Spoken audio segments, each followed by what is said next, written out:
The situation in the world is changing dynamically, and the outlines of a multipolar world order are taking shape. An increasing number of countries and peoples are choosing a path of free and sovereign development based on their own distinct identity, traditions, and values. These objective processes are being opposed by the Western globalist elites, who provoke chaos, fanning long-standing and new conflicts and pursuing the so-called containment policy, which in fact amounts to the subversion of any alternative, sovereign development options. Thus, they are doing all they can to keep hold onto the hegemony and power that are slipping from their hands. They are attempting to retain countries and peoples in the grip of what is essentially a neo-colonial order. Their hegemony means stagnation for the rest of the world and for the entire civilization. It means obscurantism, cancellation of culture, and neoliberal totalitarianism. They are using all expedients. The United States and its vassals grossly interfere in the internal affairs of sovereign states by staging provocations, organizing coups, or inciting civil wars. By threats, blackmail, and pressure, they are trying to force independent states to submit to their will and follow rules that are alien to them. This is being done with just one aim in view, which is to preserve their domination, the centuries-old model that enables them to sponge on everything in the world. But a model of this sort can only be retained by force.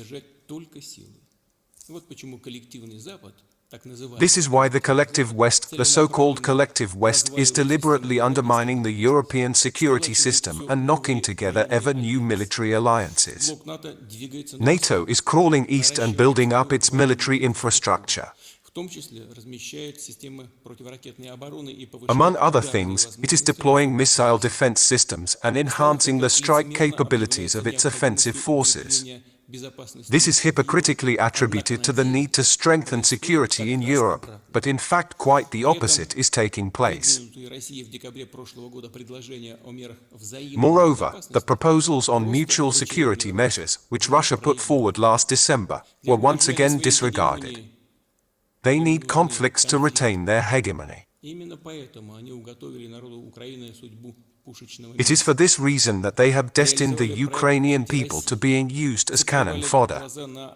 They have implemented the anti-Russia project and connived at the dissemination of the neo-Nazi ideology.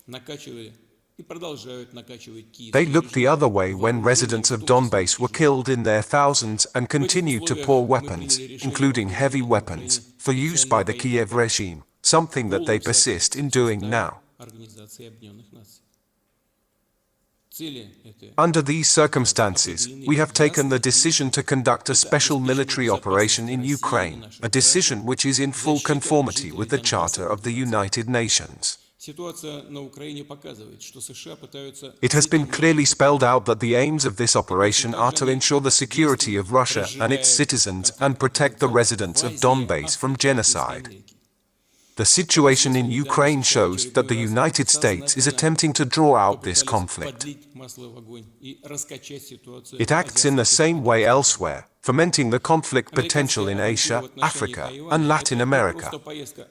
As is common knowledge, the US has recently made another deliberate attempt to fuel the flames and stir up trouble in the Asia-Pacific. The US escapade towards Taiwan is not just a voyage by an irresponsible politician, but part of the purpose-oriented and deliberate US strategy designed to destabilize the situation and sow chaos in the region and the world. It is a brazen demonstration of disrespect for other countries and their own international commitments. We regard this as a thoroughly planned provocation. It is clear that by taking these actions, the Western globalist elites are attempting, among other things, to divert the attention of their own citizens from pressing socio-economic problems, such as plummeting living standards, unemployment, poverty, and deindustrialization. They want to shift the blame for their own failures to other countries, namely Russia and China, which are defending their point of view and designing a sovereign development policy without submitting to the diktat of the supranational elites. We also see that the collective West is striving to expand its bloc-based system to the Asia-Pacific region, like it did with NATO in Europe. To this end, they are creating aggressive military-political unions such as AUKUS and others. It is obvious that it is only possible to reduce tensions in the world, overcome military-political threats and risks, improve trust between countries and ensure their sustainable development through a radical strengthening of the contemporary system of a multipolar world. I reiterate that the era of the unipolar world is becoming a thing of the past. No matter how strongly the beneficiaries of the current globalist model cling to the familiar state of affairs, it is doomed. The historic geopolitical changes are going in a totally different direction. And, of course, your conference is another important proof of the objective processes forming a multipolar world, bringing together representatives from many countries who want to discuss security issues on an equal footing and conduct a dialogue that takes into account the interests of all parties, without exception. I want to emphasize that the multipolar world, based on international law and more just relations, opens up new opportunities for counteracting common threats, such as regional conflicts and the proliferation of weapons of mass destruction, terrorism and cybercrime. All these challenges are global, and therefore it would be impossible to overcome them without combining the efforts and potentials of all states. As before, Russia will actively and assertively participate in such coordinated joint efforts, together with its allies, partners and fellow thinkers. It will improve the existing mechanisms of international security and create new ones, as well as consistently strengthen the national armed forces and other security structures by providing them with advanced weapons and military equipment. Russia will secure its national interests, as well as the protection of its allies, and take other steps towards building of a more democratic world where the rights of all peoples and cultural and civilizational diversity are guaranteed.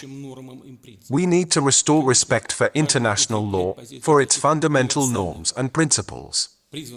And, of course, it is important to promote such universal and commonly acknowledged agencies as the United Nations and other international dialogue platforms.